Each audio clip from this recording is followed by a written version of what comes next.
Hey there. Thanks again for hanging out with me as I teach the book of John.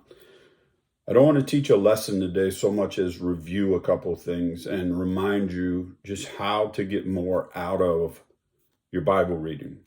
So John, Jesus' best friend, is also trying to portray Jesus as our friend. So don't forget that.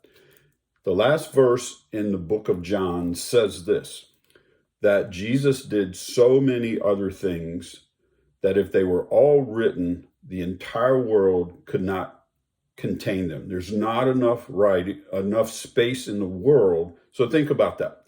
So if you know that as the closing verse, John says Jesus did so many other things, and then you go back to the beginning, why do we know these things then? Why are these, like, if you looked at so many things, did John feel compelled or was led of God to share these?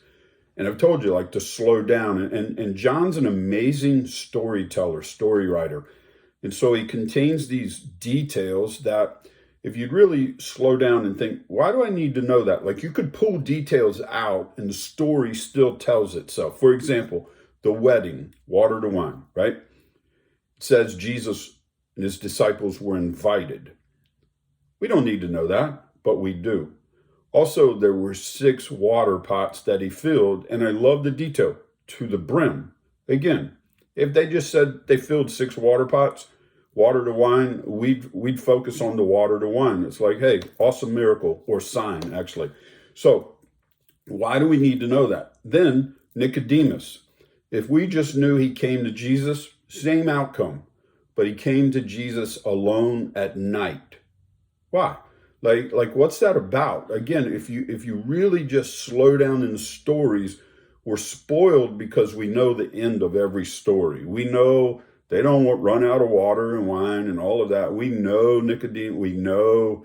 And then the next one, he goes to Samaria. I have to go to Samaria. We already know he skipped it one time. So why does he have to go? And then he goes to this well, Jacob's well. But here's the detail, at noon. Why do we need to know he's at the well at noon? It gives so much more color and so much more insight to the stories when you ask yourself, why do I need to know that? And don't try to read the Bible, your chapter of the day in 30 seconds and check a box. Like, you're not getting anything out of that. Like, if you slow down and really, why did the God of all creation give us the Bible?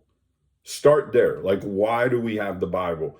And then when you read it from, I know what it's for me to have a healthy, meaningful relationship with God through Jesus Christ. Now, why am I reading John? Not to check a box, but for that end.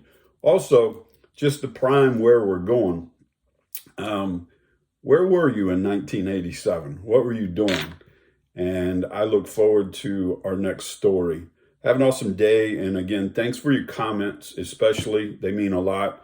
Replies on email and sharing this. It's the word, and I love sharing my gift, and I appreciate you helping me share it as well. God bless.